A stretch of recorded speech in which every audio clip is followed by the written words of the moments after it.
और मुकेश सिंह सेंगर ने डीसीपी से बात की, आइए वो दिखाते हैं। दिल्ली कैंट इलाके में एक 9 साल की बच्ची से कथित रेप और हत्या के मामले में जो मामला है वो तूल पकड़ रहा है। मेरे साथ डीसीपी साउथ वेस्ट इंगित प्रताप सिंह जी हैं, उनसे बात करते हैं। सर, इस मामले की जांच अभी तक कहां पहुंची है, क्या क्या हुआ है जांच में? पहले दिन हम लोगों ने इसमें एफआईआर दर्ज कर दी थी।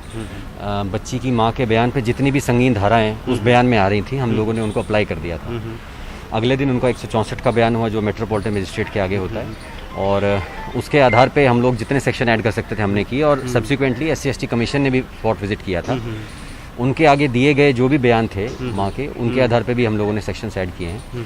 अब जितने सेक्शंस इसमें ऐड हो गए हैं उसके आगे और कोई सेक्शन नहीं बचते हैं। दफ़ा 302, 376 पॉक्सो, तो ये सबसे संगीन सेक्शन है अपने आप में। इसके अलावा बच्ची का पोस्टमार्टम भी हो चुका है। जो भी रिमेनिंग बॉडी पार्ट्स थे फीट बिलो, एंकल के नीचे जो भी था, तो डॉक्टर्स कुछ कंक्लूसिवली बता नहीं पाए उसमें कि मृत्यु किस वजह से हुई है।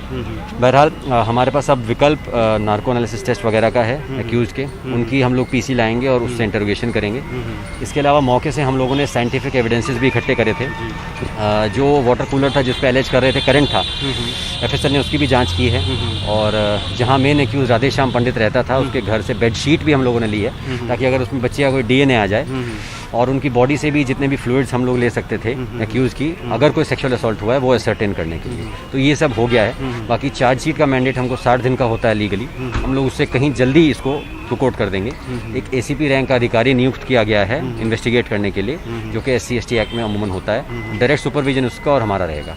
अच्छा, जो एक्यूज आपने पकड़े थे, क्या उन्होंने माना है कि उन्होंने बच्ची के साथ रेप किया या उसको मर्डर किया? उनका इनिशियल जो बयान था वो वही था जो माँ ने दिया था कि करंट लगने से बच्चे की मौत हुई थी, और वो उसको बेंच पे लिटाया हुआ था। जब माँ आती है देखती है, उसके बाद में उन्होंने उनको बोला कि बच्ची का अंतिम संस्कार कर देते हैं, यही उनका बयान था। बाकी एक बार उनका जुडिशियल पुलिस कस्टडी ला के उनका दोबारा से बयान लिया जाएगा और नार्को टेस्ट भी करा जाएगा। जो वाटर कूलर की आपने जांच कराई, उसमें क्या ये प्रूव हुआ है कि उसमें करंट आ रहा था? इनिशियली जब हमारी FSL टीम वहाँ पे आई थी तो इनिशियली प्रेमा फेसी करंट आ रहा था। बाकी उनकी लिखित रिपोर्ट आनी अभी बाकी है, तो उसका इंतजार कर लेते हैं। तो बिल्कुल ये है DCP साउथ वेस्ट इंगित प्रताप सिंह, जिनका कहना ये है कि इस मामले में तमाम जो तकनीकी पहलू हैं, जो साइंटिफिक इन्वेस्टिगेशन है वो जारी है, और इस केस की चार्जशीट बहुत जल्दी ही कोर्ट में पेश कर दी जाएगी, जिससे कि जो घरवालों की मांग है कि जो आरोपी हैं उनके खिलाफ कड़ी कार्रवाई हो। उसके तहत पुलिस इस केस में जांच में बहुत तेजी दिखा रही है और बहुत जल्दी इस केस की चार्जशीट कोर्ट में पेश कर दी जाएगी। नई दिल्ली से कैमरामैन शशिकांत झा के साथ मैं मुकेश सिंह, NDTV इंडिया। और मुकेश इस वक्त हमारे साथ मौजूद हैं, सीधे मुकेश के पास चलते हैं और इस मामले पर जो ताज़ा जानकारी है वो उनसे लेते हैं। मुकेश, कई सारे अनसुलझे सवाल हैं जिसका जवाब लोग जानना चाहते हैं। पहला ये कि DCP साहब बोल रहे हैं कि उसमें करंट आ रहा था, तो जो दलील दी गई थी क्या उसमें कोई सच्चाई है? दूसरा, जो पुजारी पकड़ा गया और 3 और लोग पकड़े गए, क्या वो चारों उसमें शामिल थे या बाकी 3 लोगों ने उस पुजारी की मदद की थी? पोस्टमार्टम रिपोर्ट क्या कहती है? क्या इन सारे पहलुओं पर अगर आप रोशनी डाल पाएं? देखिए शारिक, बिल्कुल जो पोस्टमार्टम रिपोर्ट है उसमें कुछ खास नहीं निकल पाया है, क्योंकि जो बच्ची के पैर थे केवल उसी के अवशेष बचे हुए थे, बाकी बच्ची का शरीर का हिस्सा पूरा जल गया था। तो पोस्टमार्टम रिपोर्ट में कुछ साफ नहीं निकल पाया है जिससे ये प्रूव हो पाए कि बच्ची की हत्या हुई या उसके साथ रेप हुआ।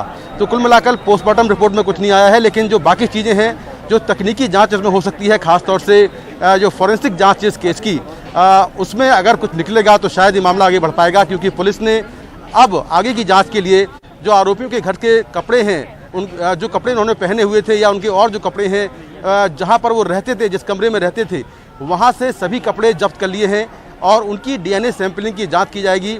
इसके अलावा जो आरोपी हैं उनका ब्रेन मैपिंग टेस्ट होगा, उनका नार्को टेस्ट होगा, जिससे शायद कुछ निकल पाए। तो अभी पुलिस के पास ऐसा कुछ खास नहीं है जिससे वो कोर्ट में साबित कर पाएं कि बच्ची के साथ रेप हुआ था या उसकी हत्या हुई थी, लेकिन ये आगे हमें देखना होगा कि तकनीकी जांच जो पुलिस करती है उसमें क्या कुछ निकल पाता है। एक ACP रैंक के अधिकारी इस पूरे मामले की जांच कर रहे हैं और उन्होंने बच्ची के घर वालों से बात की है। पुलिस का ये दावा है कि बच्ची के घर वालों ने शुरुआत में यही कहा था कि बच्ची की मौत करंट लगने से हुई है, क्योंकि बच्ची के हाथ और उसका जो उसके होंठ थे वो नीले पड़े हुए थे और आमतौर पर करंट लगने से ऐसा होता है।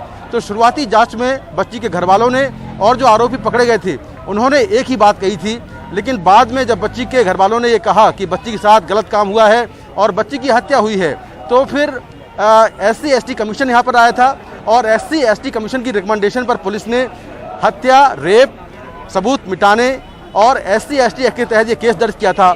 और इसमें जो 4 आरोपी हैं, राधेश्याम जो पुजारी है, लक्ष्मी नारायण उसका सहयोगी है, सलीम उसका सहयोगी है और कुलदीप, ये सारे लोग शमशान घाट में ही काम करते हैं। ये शमशान घाट जहाँ पर मैं खड़ा हूँ, जहाँ पर बच्ची के घर वाले बैठे हैं, गांव के लोग बैठे हैं, धरना चल रहा है, इससे बिल्कुल नज़दीक है और वहीं पर ये पूरी घटना हुई है। तो पुलिस ने वहाँ से भी बहुत सारे जो टेक्निकल और फॉरेंसिक एविडेंस होते हैं वो लिए हैं।